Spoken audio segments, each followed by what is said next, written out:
Hello बच्चों, कैसे हैं आप? बढ़िया, फर्स्ट क्लास। चलिए, मैं बहुत बड़ा फर्स्ट क्लास। चलिए बच्चों, अपने टॉपिक को आगे बढ़ाते हैं। टॉपिक को आगे बढ़ाने से पहले लेकिन हम एक काम तो करते ही हैं, जो भी हमने लास्ट क्लास में किया जल्दी से उसको रिवाइज कर लेते हैं फटाफट। हमने बात की थी एलएलपी क्या है। LLP is a hybrid system of partnership plus company. Yes, partnership की तरह इसमें पार्टनर हो सकते हैं और कंपनी की तरह इसकी लिमिटेड लाइबिलिटी हो सकती है। क्लियर? चलो, ऐसा ही कुछ किया था। इसमें 4 शेड्यूल होते हैं, हमने बात की। 81 सेक्शंस होते हैं। फर्स्ट शेड्यूल किस में डील करता है? आपके म्यूचुअल राइट्स एंड ड्यूटीज जो होती है पार्टनर की, उसमें डील करता है। सेकंड शेड्यूल डील करता है आपकी फर्म को एलएलपी में कन्वर्ट करने के लिए। थर्ड शेड्यूल प्राइवेट कंपनी को एलएलपी में, और फोर्थ शेड्यूल डील करता है अनलिस्टेड पब्लिक कंपनी को एलएलपी में कन्वर्ट करने के लिए। इस एलएलपी को कौन रेगुलेट करता है? Yes, ministry of corporate affairs regulate करती है। जो कंपनीज को रेगुलेट करती है वही ministry of corporate affairs and ROC आपके एलएलपी को रेगुलेट करती है। एलएलपी एक्ट कब आया था? एलएलपी एक्ट 2008 इसका नाम है। तो ये एक्ट नोटिफिकेशन में आया और अप्लाई कर दिया गया। लेकिन साथ ही साथ इंडियन पार्टनरशिप एक्ट के प्रोविजन इस एक्ट पर लागू नहीं होते हैं, नहीं होते हैं, नहीं होते हैं, ध्यान रखिएगा। फिर हम बात कर रहे थे कि एलएलपी में डेफिनेशंस की हमने बात की थी। बहुत सारी डेफिनेशंस हमने लास्ट क्लास में की। Body corporate, business designated partner, entity and all that. Clear? फिर पार्टनर, नॉन एप्लीकेबिलिटी, सब बात की। डेसिग्नेटेड पार्टनर मेन डेफिनेशन की बात करते हैं अगर हम। डेसिग्नेटेड पार्टनर कौन होता है? मिनिमम 2 चाहिए डेसिग्नेटेड पार्टनर, यस और नो? Answer is yes. उन 2 में से एक पर्सन रेजिडेंट होना चाहिए, आंसर इज यस। मतलब इंडिविजुअल होना चाहिए पहली बात तो, दोनों, और उनमें से एक रेजिडेंट होना चाहिए। रेजिडेंट जो कैलेंडर ईयर में 182 during last preceding 1 year 182 days India में रहा हो, वो पर्सन क्या कहा जाएगा? वो पर्सन आपका कहा जाएगा, क्या बताए ना, रेजिडेंट। क्लियर? नेक्स्ट पॉइंट बोल रहा है if the LLP, point number 2, सारे पार्टनर बॉडी कॉर्पोरेट है या उनमें से कोई एक इंडिविजुअल है, तो क्या आपको इंडिविजुअल 2 पार्टनर्स होना मैंडेटरी है। आपको ये कंडीशन फॉलो करनी पड़ेगी। और next is resident. Characteristics body corporate होती है, यह परपेचुअल होता है, म्यूचुअल एजेंसी, ये सब हमने कर लिए थे। क्लियर? फॉरेन एलएलपी भी हो सकते हैं, यस बिल्कुल हो सकते हैं। कोई भी जो आउटसाइड इंडिया रजिस्टर्ड है वो फॉरेन एलएलपी हो सकती है। चलिए, फिर हमने कुछ किए थे इसके एडवांटेजेस। यस, फ्लेक्सिबिलिटी है, इजी टू फॉर्म है, all partners can enjoy, limited liability, ये सब जो बातें की थी उसी प्रोसीजर को अब आगे बढ़ाते हैं। चलिए बात करते हैं इनकॉर्पोरेशन ऑफ एलएलपी। ये क्या होता है? इनकॉर्पोरेशन ऑफ एलएलपी क्या होता है? ध्यान से समझिएगा बच्चों। जैसे आपका कंपनी इनकॉर्पोरेट होती है, क्या इनकॉर्पोरेट होती है? जैसे आपकी कंपनी इनकॉर्पोरेट होती है वैसे ही आपकी एलएलपी भी कंपनी की तरह से ही इनकॉर्पोरेट होती है। एलएलपी को क्या करना होगा? एलएलपी को अपने डॉक्यूमेंट्स, जिन भी डॉक्यूमेंट्स की नीड होगी वो डॉक्यूमेंट्स कहाँ देने होंगे? रजिस्ट्रार को सबमिट कराने होंगे। यस, सारे के सारे डॉक्यूमेंट जिनकी भी रिक्वायरमेंट है, जिनको भी रजिस्ट्रार कहते हैं कि आपको रजिस्ट्रेशन के टाइम पर ये डॉक्यूमेंट मुझे सबमिट करने हैं, तो यस एलएलपी को वो सारे डॉक्यूमेंट किसको देने होंगे? मिस्टर रजिस्ट्रार को देने होंगे। अब रजिस्ट्रार अगर उन डॉक्यूमेंट को चेक करने के बाद ओके कर देता है, वेरी करने के बाद कर देता है, वेरीफाई करने के बाद क्या करता है? ओके कर देता है, तो यस अलाउ कर देगा क्या registration? Answer is yes. LLP को वो अपने आरओसी के रजिस्टर में एंट्री कर लेगा और उनको इनकॉर्पोरेशन सर्टिफिकेट दे देगा। मिस्टर रजिस्ट्रार हमारे इनकॉर्पोरेशन का सर्टिफिकेट दे देंगे। क्लियर? तो क्या बेसिक फंडा रहा? एलएलपी ने डॉक्यूमेंट सबमिट कराए रजिस्ट्रार, मिस्टर रजिस्ट्रार महोदय के पास। मिस्टर रजिस्ट्रार महोदय ने क्या किया? चेक किया कि सब कुछ सही है या नहीं है, सब कुछ परफेक्ट मैनर में है या नहीं है। अगर परफेक्ट मैनर में है तो रजिस्ट्रेशन अलाउएबल, नहीं है तो नॉट अलाउएबल। क्लियर? सिंपल फंडा। यही इनकॉर्पोरेशन के स्टेप्स होते हैं। अब रजिस्ट्रेशन के लिए जब हम जाते हैं तो डॉक्यूमेंट्स बहुत सारे देने होंगे। यस, एलएलपी का नेम क्या है, क्या बिजनेस करेगी, कहाँ पर करेगी, प्रिंसिपल बिजनेस करेगी, कैसे करेगी, डेजिग्नेटेड पार्टनर कौन होगा नहीं होगा, ये सारी बातें जो है उनकी डिटेल एनालिसिस आपको रजिस्ट्रार को सबमिट करनी होगी। तो ऐसे बहुत सारे डॉक्यूमेंट आपको सबमिशन करने होंगे। क्लियर, बेसिक फंडा क्लियर। क्या होगा, एलएलपी डॉक्स सबमिट कराएगी किसके पास, रजिस्ट्रार के पास। और रजिस्ट्रार अगर सेटिस्फाई है, सेटिस्फाई होना जरूरी है, इफ ही सेटिस्फाइड एनफ के एलएलपी ने सभी अनिवार्यताओं का, सभी कानून का पालन किया है, ultimately LLP has complied with the provisions of the LLP Act, then registrar may allow its registration. Okay, चलिए अब बुकिश लैंग्वेज को थोड़ा सा समझ लेते हैं वो क्या कह रही है। चलिए आ जाते हैं पूछने की क्या बात है भाई, कि LLP को रजिस्ट्रेशन कराने के लिए क्या क्या करना पड़ता है। बात करते हैं।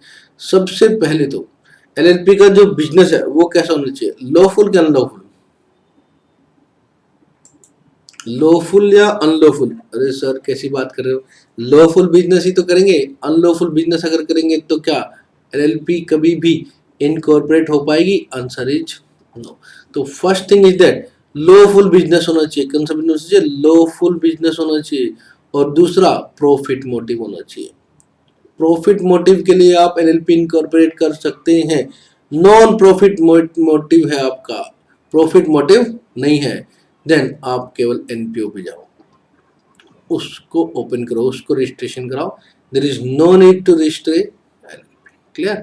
तो सबसे पहले क्या करेंगे, दो या दो से ज्यादा, मिनिमम 2 की रिक्वायरमेंट है। यस, अगर ये दो के दो ही DP हैं तो yes they can go. DP मतलब not display pic, it's a designated partner. Clear. And incorporation document, जो भी डॉक्यूमेंट जैसे भी मांगे जाए, as may be prescribed with the registrar of the state in with registered office LLP is to be situated. क्या कह रहे हैं, रजिस्ट्रार को डॉक्यूमेंट सबमिट करा दो, कहाँ के, स्टेट के। सपोज कोई LLP रजिस्टर होना चाह रही है रोहतक, तो उनको अपने डॉक्यूमेंट कौन सी स्टेट में सबमिट कराने होंगे, हरियाणा में। क्लियर। कोई LLP रजिस्टर होना चाह रही है जयपुर, राजस्थान, तो स्टेट नेम क्या है, राजस्थान। तो डॉक्यूमेंट कहाँ पर सबमिट करने होंगे, राजस्थान में सबमिट करने होंगे। वो बता दिया जाएगा कि आपका जो जुरिडिक्शन पड़ेगा आप वहाँ पर सबमिट करा दीजिए। सिंपली नॉर्मल तरीके से तो यही बताया जाता है कि रजिस्ट्रार को उस स्टेट के in with the registered office of LLP to be situated. ठीक है, नॉर्मली ऑनलाइन रजिस्ट्रेशन होता है तो yes site will verify itself. तो क्या करें, रजिस्ट्रेशन ऑफिस जो होगा LLP का रजिस्टर्ड ऑफिस आप जहाँ पर रखना चाहते हैं, सपोज जयपुर में रखना चाहते हैं तो यस राजस्थान स्टेट इसका वेरी कैरी करेंगे, तो यस आपको सारे के सारे डॉक्यूमेंट सबमिट करने होंगे। लेकिन डॉक्यूमेंट के साथ एक चीज़ और लगती है बच्चों, जिसके बिना तो रजिस्ट्रेशन हो ही नहीं सकता, फीस। आपने भी दी होगी अपने इंस्टीट्यूट में जब आपने रजिस्ट्रेशन किया होगा, तो यस बाकी डॉक्यूमेंट के साथ फीस तो सबसे पहले नंबर पर आपको चाहिए ही चाहिए। दो बेसिक बातें हैं, क्या, सबसे पहले तो लॉफुल बिजनेस होना चाहिए और प्रॉफिट मेकिंग होना चाहिए। क्लियर।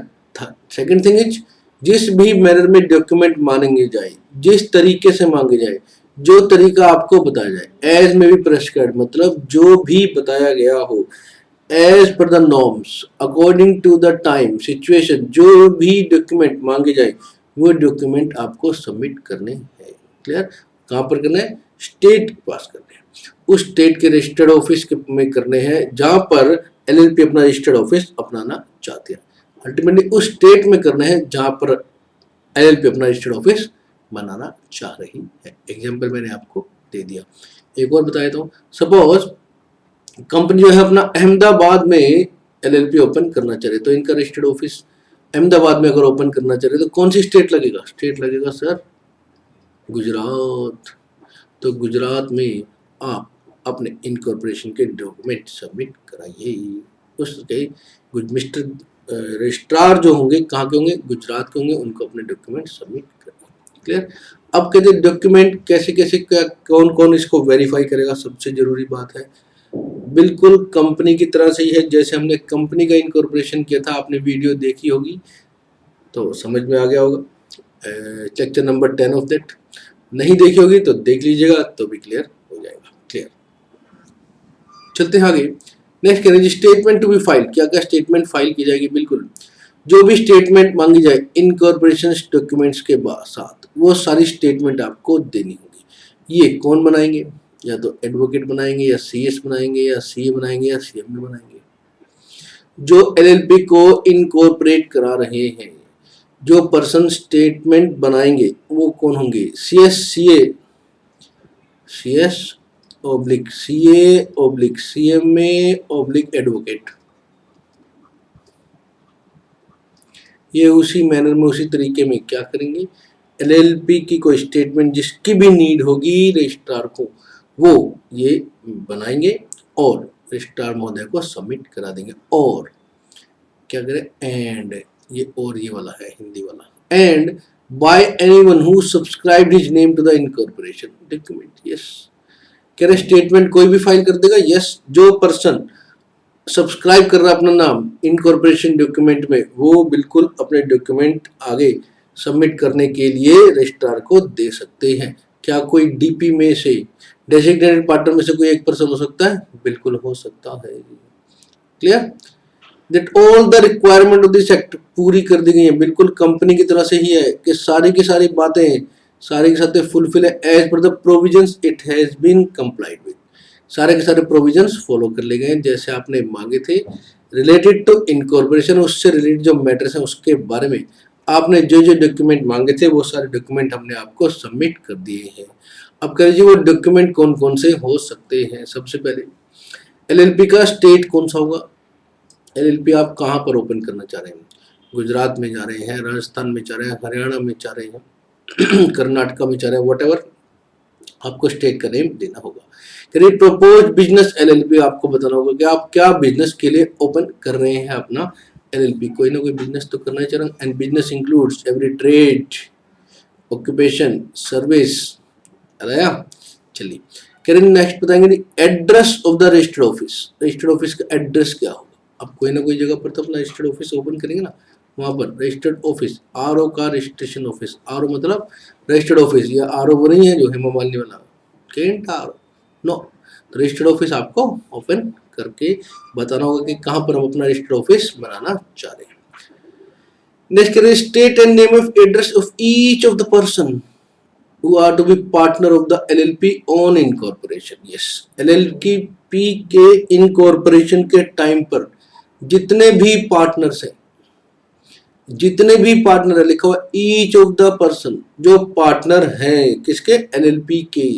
यस, जो पार्टनर होंगे who are to be partners, yes, उन सब का नेम एंड एड्रेस क्या देना होगा, नेम एंड एड्रेस आपको देना होगा किसका, पार्टनर्स का। क्लियर, नेम एंड एड्रेस किसका देना होगा, इसके अलावा डिजिग्नेटेड पार्टनर्स का, तो ये तो जरूरी है क्योंकि संभालेंगे तो यही, बाकी सब तो अपने साइड में आराम से बैठ जाएंगे।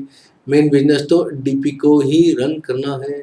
डीपी जब भी मैं बोलूँ तो प्लीज डिस्प्ले पिक पर मत जाइएगा, डीपी मतलब डेजिग्नेटेड पार्टनर।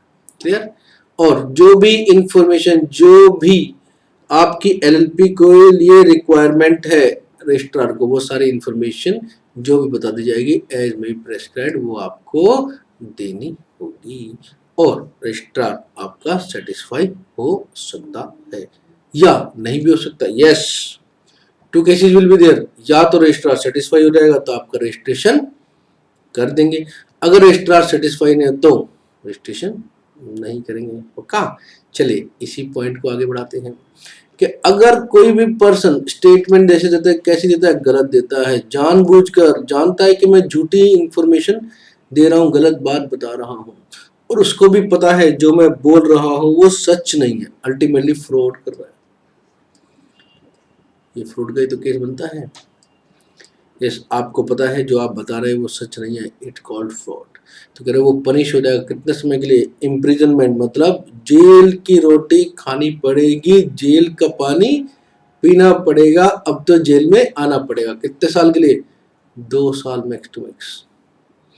एंड फाइन भी लग सकता है 10,000 रुपये तक मिनिमम, लेकिन जो जाएगा कहाँ तक, 5 लाख तक, 10 to 5 lakhs, यस। और 2 years तक इम्प्रिजनमेंट हो सकती है एंड है, दोनों लग सकते हैं, बिल्कुल दोनों केस लग सकते हैं। बात समझे, बिल्कुल समझे। सर रजिस्ट्रेशन करा होगा, डॉक्यूमेंट सबमिट करेंगे, कोई टेंशन नहीं, लेकिन डॉक्यूमेंट सबमिट करते समय, स्टेटमेंट देते समय ध्यान रखिएगा, if a person makes statement, statement जो दे रहे हैं बात उसकी कर रहे हैं, स्टेटमेंट उनको पता है कि जो भी मैं बता रहा हूँ वो सही नहीं है, वो झूठ है, और उनको भी पता है जिस बात को वो बोल रहे हैं वो बिल्कुल झूठ है, तो यस उन पर पेनल्टी प्रोविजन है, इम्प्रिजनमेंट है कितना, 2 साल, और आपके ऊपर पेनल्टी 10,000 to 5 लाख चल जाएगा। क्लियर। तो क्या कह रहे हैं,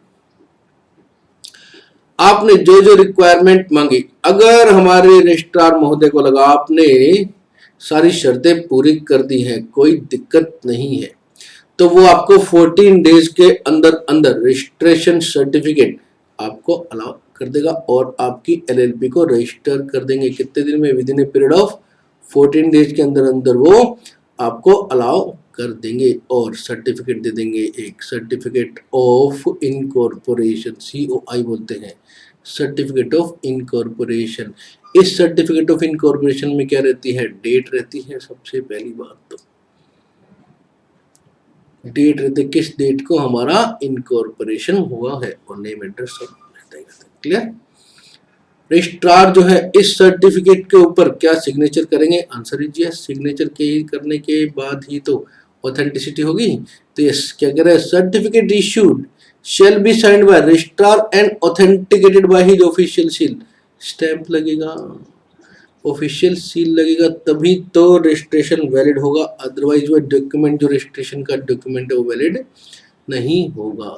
and last one that it will be the conclusive evidence, LLP जो है जिस नाम से भेजेगी उसी नाम से एंटर हुई है, कंक्लूसिव आपको बताया था, कंक्लूसिव मीन्स सारा कुछ जो है अकॉर्डिंग टू द मैनर्स चला हुआ है, और मिस्टर रजिस्ट्रार महोदय ने सारे पेपर्स चेक कर लिए हैं, they all are in order, और उनके अगेंस्ट ही रजिस्ट्रेशन को अलाउ किया गया है।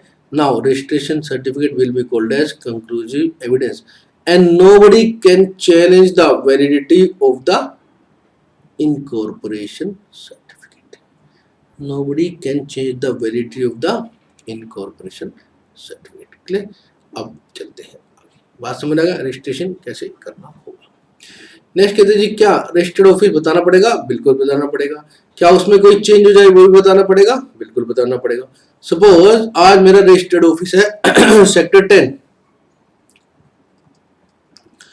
बाद में मैं अपना रजिस्टर्ड ऑफिस चेंज करता हूँ सेक्टर 20, तो क्या मुझे रजिस्ट्रार को इंफॉर्मेशन देनी होगी, आंसर इज यस, बिल्कुल 100% आपको बताना होगा। क्लियर। चलिए बेसिक पॉइंट्स को पढ़ते हैं। कह रहे जी हर एलएलपी का एक रजिस्टर्ड ऑफिस होगा, बिल्कुल एक रजिस्टर्ड ऑफिस होगा। कहाँ रजिस्टर्ड ऑफिस किस लिए होता है, जहां पर आपका कोरेस्पोंडेंस हो सके, बातचीत की जा सके, कम्युनिकेशन की जा सके, नोटिस भेजे जा सके, वहां से रिसीविंग हो सके, ये सारी बातें रजिस्ट्रार को अगर कुछ बात करनी है, कुछ लेटर पोस्ट करना है, तो कहाँ पर भेजेंगे, हमने कोई एड्रेस तो दिया होगा ना जहाँ पर वो कांटेक्ट कर सके, तो that's why this registered office address should be there so that communication can be done. Communication और नोटिस की बात कर रहा है, ये दोनों काम किए जा सके, इसके लिए रजिस्टर्ड ऑफिस का सेटअप होना जरूरी है। अब कह रहे डॉक्यूमेंट जो कोई भेजना एलएलपी पर या किसी डेजिग्नेटेड पार्टनर पर, वो कैसे भेजा जाना चाहिए, ध्यान से सुनिएगा प्लीज। जो डॉक्यूमेंट भेजना है एलएलपी पर या डेजिग्नेटेड पार्टनर, वो send it by post under A certificate of posting. इस सर्टिफिकेट ऑफ पोस्टिंग को क्या बोलते हैं, यूपीसी बोलते हैं, under A certificate of posting. इसमें क्या करते हैं बच्चों, ध्यान से सुनिएगा, इसमें आप जाते हैं, स्टैंप लेते हैं पोस्ट ऑफिस में जाकर, कितने रुपए का स्टैंप लगेगा, उतने रुपए का स्टैंप लगाकर और अपने काउंटर पर दे देते हैं। काउंटर पर आपको रिसीविंग लगाकर दे दिया जाता है कि जी आपने ये डॉक्यूमेंट मुझे दिया है पोस्ट करने के लिए, और वो अपने पास रख लेते हैं। और आपको जो डॉक्यूमेंट दिया है वो प्रूव करता है कि आपने कोई डॉक्यूमेंट सर्व किया है, that will be called as certificate of posting. Clear. First thing is this. And कह रहे और बाय रजिस्टर्ड पोस्ट भी आप कर सकते हैं। रजिस्टर्ड पोस्ट मैंने आपको ऑलरेडी बता चुका हूँ, कई बार समझा चुका हूँ, चलिए फिर भी बता देता हूँ, कोई बात नहीं। रजिस्टर्ड पोस्ट कैसे करते हैं, आप जाएंगे पोस्ट ऑफिस में, उनको बताएंगे ये लेटर मैंने पोस्ट करना है, सपोज चंडीगढ़ मैंने ये लेटर पोस्ट करना है। जो वहाँ पर मिस्टर क्लर्क महोदय बैठे हुए हैं वो पीसी में कंप्यूटर में देखेंगे कि चंडीगढ़ जाने के लिए कितना स्टैंप लगते हैं। He can ask from you 25, 30, 35, 50 rupees तक ही में आस्क, और आप उसको उतने पेमेंट दे देंगे।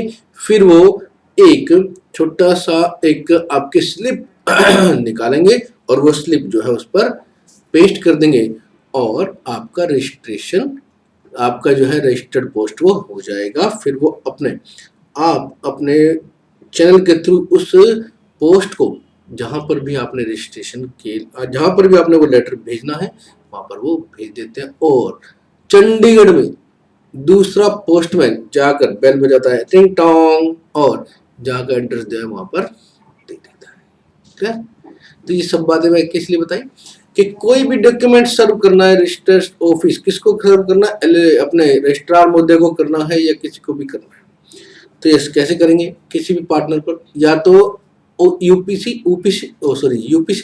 Under certificate of posting oblique registered post के थ्रू आप करेंगे, जैसा भी बताया जाए। ठीक है, कि इस काम के लिए ऐसे ही काम किया जाना चाहिए। नेक्स्ट करें जी, क्या एलएलपी अपना चेंज कर सकते हैं place of registered office? Yes, अभी तो मैंने आपको बताया सेक्टर 10 में है, सेक्टर 20 में जा सकते हैं, बिल्कुल जा सकते हैं, लेकिन जैसे भी चेंज करना चाहे कोई टेंशन नहीं, लेकिन इसकी intimation must be given to the registrar. Registrar को ये इंफॉर्मेशन दे दी जानी चाहिए और उनको नोटिस फाइल कर दी जाना चाहिए, yes we have change the place of registered office from this place to that place. Clear, तो ये सारी बातें उनको बता देनी चाहिए। अगर इफ बहुत बड़ा, इफ एंड बट बाकी जट, अगर कोई एलएलपी प्रोविजंस को कंट्रावेन करती है, एलएलपी के जो हम पढ़ कर आ रहे हैं सेक्शन के, रजिस्टर्ड ऑफिस के बारे में बताती नहीं है, लेटर सर्व करने में दिक्कत करती है, तो ये क्या करें, हर पार्टनर पनिश होगा कितने रुपए से, मिनिमम 2000 जो जा सकता है कितने रुपए तक, 25,000 तक जा सकता है, मिनिमम 2000, मैक्स टू मैक्स 25,000 तक वो जा सकता है, फाइन लग जाएगा। अब एक बार सपोज अब एलएलपी का रजिस्ट्रेशन हो गया, जितने भी डॉक्यूमेंट की रिक्वायरमेंट थी वो सारे डॉक्यूमेंट परफेक्ट मैनर में रजिस्ट्रार महोदय को दे दी गई, रजिस्ट्रार महोदय ने अपने एलएलपी का रजिस्ट्रेशन कर दिया। अब रजिस्ट्रेशन कराने के कुछ इफेक्ट होंगे क्या? बिल्कुल होंगे। वो क्या क्या होंगे? Swing and being sued, yes sue कर सकती है और खुद भी स्यू हो सकती है। बॉडी कॉर्पोरेट में लॉफुली डू एंड सफर, कह रहे हैं जी वो सब काम कर सकते हैं जो एक बॉडी कॉर्पोरेट कर सकती है। प्रॉपर्टी को एक्वायर कर सकते हैं, डिस्पोज ऑफ कर सकते हैं, चाहे मूवेबल है चाहे इमूवेबल है, चाहे टेंजिबल है या इनटेंजिबल है, सबको में से काम कर सकते हैं। और having a common seal, yes common seal रख सकते हैं, बिल्कुल रख सकते हैं, अगर चाहती है एक रखना तो रख सकती है, बिल्कुल रख सकती है। क्लियर, डन, यस हो जाएगा। तो क्या क्या काम हो जाएंगे? ये सब काम हो जाएंगे। क्लियर, रजिस्ट्रेशन के टाइम पर अपने नाम से जो भी नेम बताएगा उस नाम से रजिस्टर, नो नेम क्या होता है? एक नाम ही तो होता है, नाम जो कि बहुत जरूरी होता है। अगर आपको हमारा नाम नहीं होता हम कैसे पहचानेंगे? क्लियर, तो simply name should be there. Name कह रहे जी कैसा होना चाहिए? सबसे पहले तो हर एलएलपी जो है सब जो PQR एलएलपी है उसके नाम के लिस्ट लास्ट में सफिक्स में लिखा होना चाहिए एलएलपी, या लिखा होना चाहिए लिमिटेड लायबिलिटी पार्टनरशिप। क्लियर, दोनों में से कुछ भी चल सकता है। PQR एंड एसोसिएट्स एलएलपी चलेगा, PQR and associates limited liability partnership चलेगा, बिल्कुल चलेगा। लेकिन क्या करें, नेम जो होना चाहिए वो कैसा होना चाहिए, इस बारे में एक्ट कुछ नहीं बोल रहा है, जैसा कंपनीज एक्ट भी नहीं बोल रहा है। ये क्या बोल रहा है? पॉजिटिव सेंस में नहीं बोल रहा है, ये केवल नेगेटिव सेंस में बोल रहा है कि नेम ऐसा नहीं होना चाहिए। ध्यान सुनिएगा प्लीज, नेम कैसा होना चाहिए ये नहीं बता रहा है, ये बता रहा है कि नेम ऐसा नहीं होना चाहिए। नेम ऐसा नहीं होना चाहिए। जिस नेम से आप एलएलपी का रजिस्ट्रेशन कराना चाह रहे हो वो नेम ऐसा नहीं होना चाहिए जो सीजी की नज़र में अनडिजायरेबल है, सीजी को जो समझ में नहीं आ रहा है, सीजी को जो लगता है ये सही नहीं है, और या वो किसी पुरानी एलएलपी से या किसी पार्टनरशिप से या किसी बड़ी कॉर्पोरेट से मिलता जुलता है। नियरली रिजेम्बलेंस, किसी पार्टनरशिप से, किसी एलएलपी से, किसी बॉडी कॉर्पोरेट से या ट्रेडमार्क से मिलता जुलता है। क्लियर? ट्रेडमार्क का एग्जांपल मैंने दिया था, चलिए फिर भी एक बार बता देता हूँ। ऐसा किस लिए बच्चों, ये क्यों है कि मिलता जुलता नहीं होना चाहिए? Because it will harm the effect, it will harm their goodwill. जो प्रीवियसली रजिस्टर्ड फर्म है या एलएलपी है, अगर हम सेम नाम से ही फर्म अपनी एलएलपी ओपन कर लेते हैं तो यस, उसको उनकी गुडविल जो उन्होंने इतने सालों में अर्न की होगी उस पर इफेक्ट पड़ेगा ना, 100% पड़ेगा। That's why same name not to be allowed. Clear? चलिए, तो क्या करें, कोई रजिस्टर्ड ट्रेडमार्क है, ये ट्रेडमार्क की मैं बात करता, जैसे लक्स, लक्सो क्या है? Trademark. Yes, it's a trademark of Unilever limited. Clear? तो यस, ऐसे किसी नाम से आप कंपनी अपनी ओपन नहीं करेंगे जिसका नाम लक्स प्राइवेट लिमिटेड समथिंग ऐसा हो। यस, बिल्कुल अलाउड नहीं, क्योंकि ट्रेडमार्क से आपको कोई भी काम करने की इजाजत नहीं, और मैंने अच्छे से आपको एक्सप्लेन किया था। फिर भी कोई इशू है, ऑलवेज देयर। चलते आगे चलते हैं। रिजर्वेशन ऑफ नेम, क्या करे, कोई भी एलएलपी क्या अपने नेम को रिजर्व कर सकती है? बिल्कुल कर सकते हैं। कितने समय के लिए? 3 मंथ्स के लिए रिजर्वेशन किया जा सकता है रजिस्ट्रार के पास कि सर हमारा को ये नाम समझ में आया है, प्लीज आप इस नेम को रिजर्व कर लीजिए, 3 मंथ्स के अंदर अंदर हम इस नेम से अपनी एलएलपी को रजिस्ट्रेशन करा लेंगे।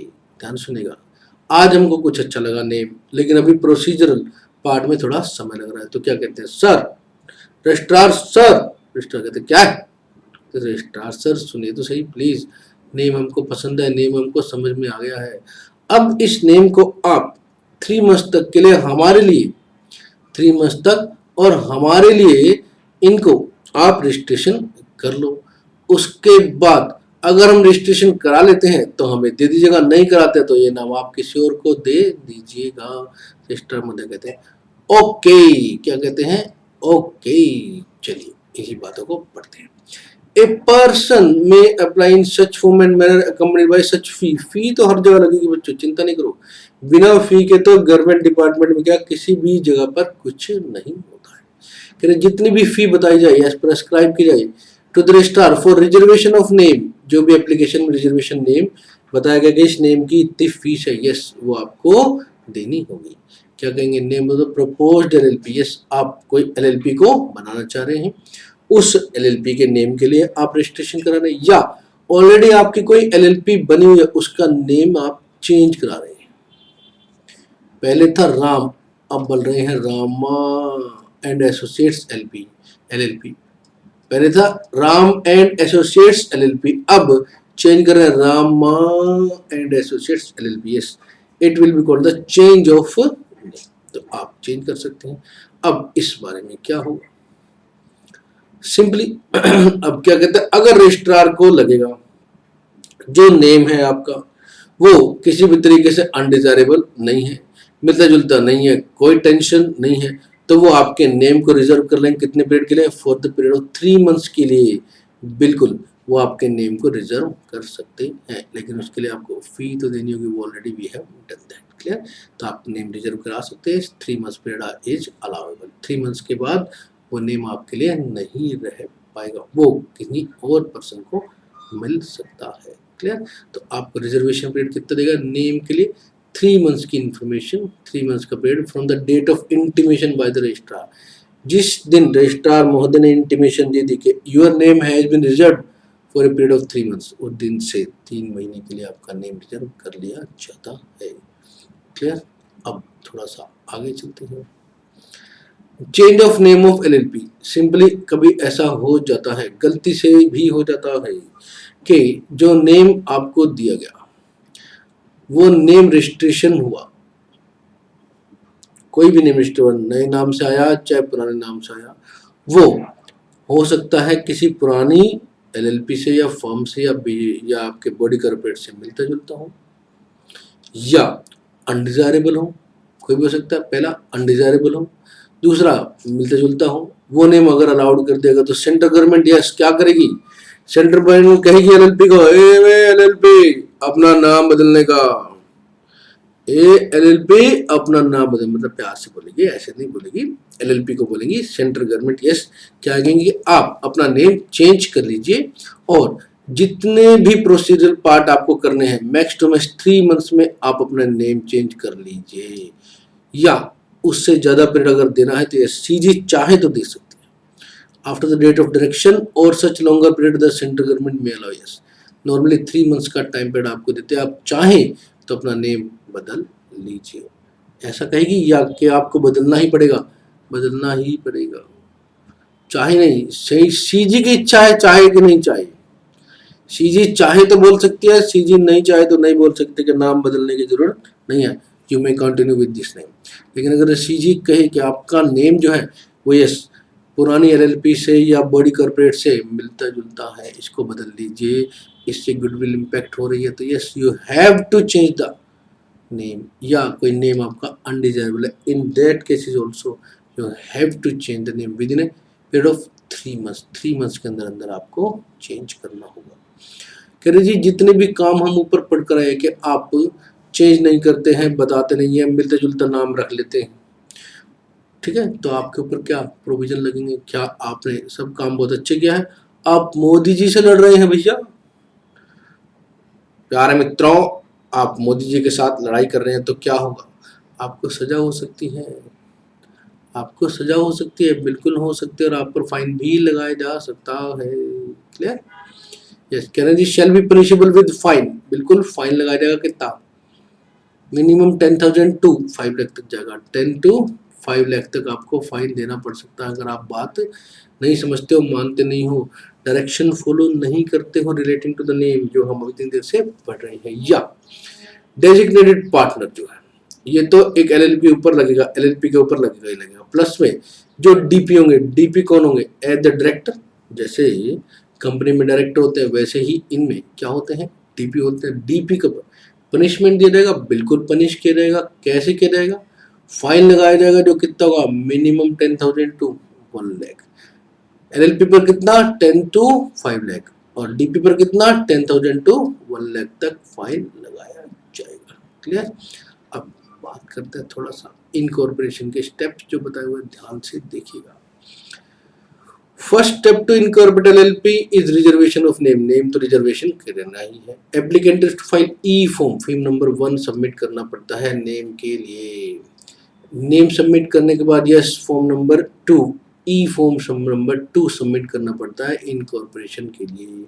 फॉर्म नंबर 2 में सारी डिटेल्स जाती हैं, यस क्या नेम होगा, कौन पर्सन होंगे, कौन पार्टनर होंगे, ये सारी।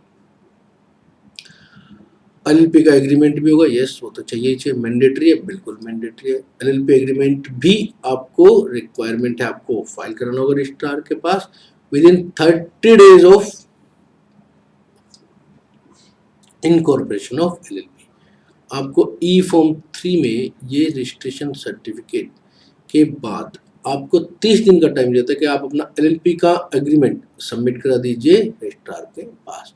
तो फॉर्म नंबर 1, 2 and 3, 1 किसके लिए, नेम के लिए, 2 किसके लिए, आप इनकॉर्पोरेट कर रहे हैं, यस उस पर सारी डिटेल्स जो जाती हैं पार्टनर्स की, डीपी की, ये सारी, एलएलपी का नेम, बिजनेस एक्सेट्रा, ये सारी की सारी। एंड एलएलपी का फॉर्म नंबर 3 जो लगेगा, ई फॉर्म नंबर 3, वो किसके लिए जाएगा, यस एलएलपी एग्रीमेंट आपको कहाँ जाना होगा लेकर, रजिस्ट्रार के ऑफिस में सबमिट करना होगा, लेकिन कितने दिन में, 30 days of incorporation of LLP आपको चाहिएगा।